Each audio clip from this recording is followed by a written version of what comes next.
I Love Dick is going to be your second. You just said I Love Dick. I know. I have to say it. It's the name of the show. I don't have a problem with saying it. I think everyone should start saying it around America. Yeah. Anyways, to the point though, it's going to be your second series on Amazon. Yes. How do you do it? Like, how do you pull Transparent and that together and keep them both going? I'm the queer Lear. Well, kind of, if you're getting there. The good times are coming. You know, we do them in separate seasons, so same crew, and we're just getting ready to start shooting Transparent now, and we're posting Dick. So I hear you guys are moving to Texas? He's got a residency there. Okay, don't let me eat anymore. I won't. Okay, let me have one more bite, and then I won't have any. No. Oh, come on. I mean, is it weird that this is not at all what I expected?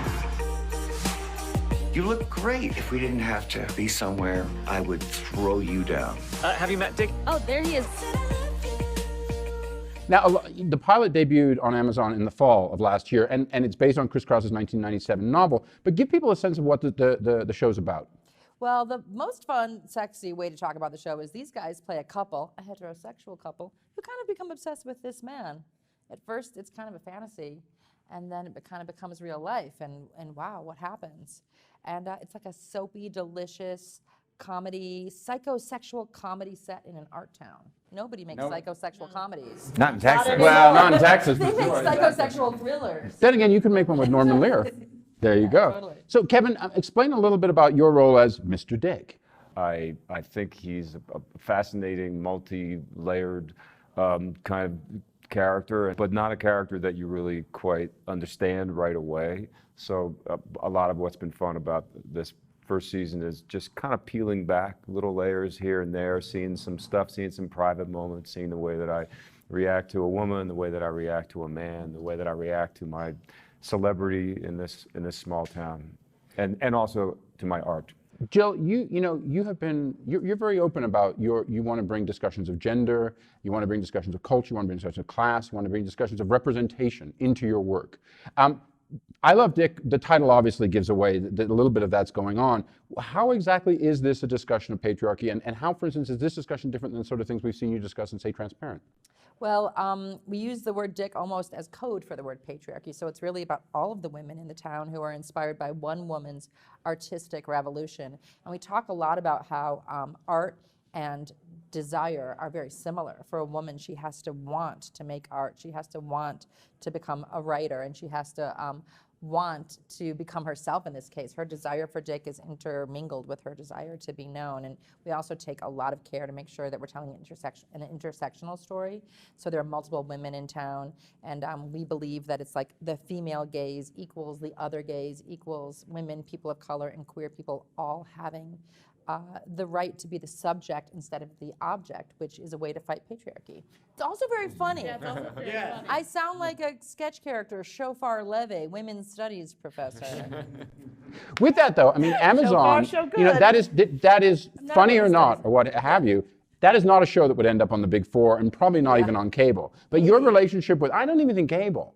Your relationship with Amazon, cable's all about guns lately and zombies. Yeah, you're right. So your relationship with Amazon has really allowed you a platform to have some of these discussions.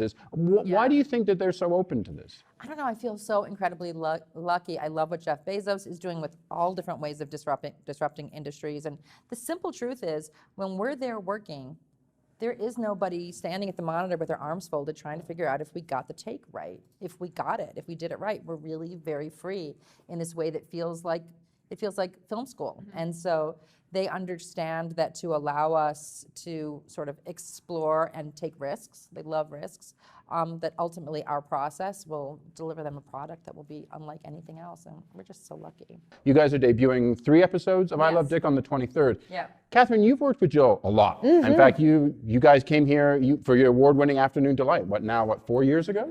Best Director at Sundance award-winning, yes, exactly.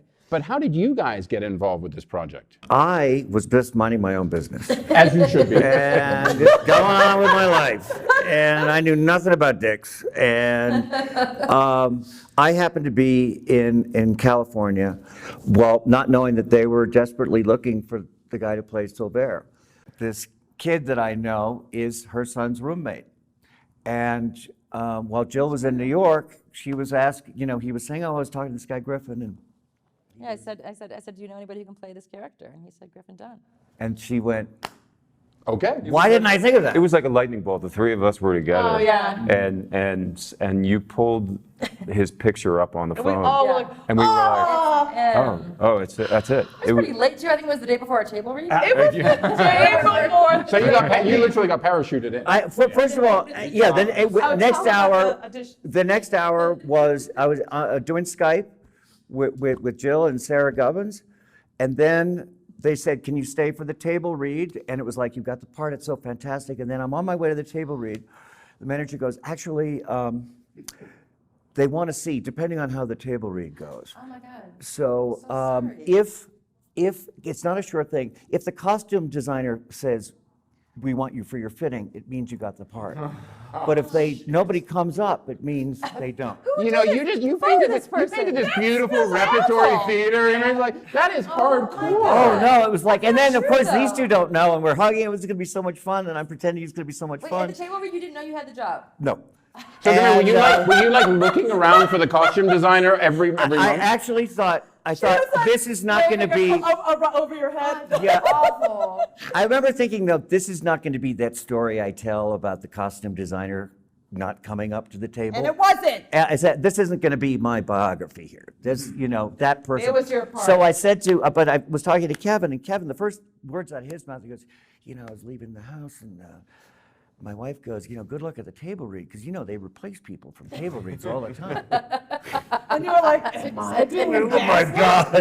Did you ever say that? In the parking lot of Paramount. Yeah. But At the time, I didn't realize that was the worst thing I could possibly say to you. The king of unintentional anxiety. Yeah, really. But you got the role. Now, how did you get involved? The table read. No, I knew that these two were involved, and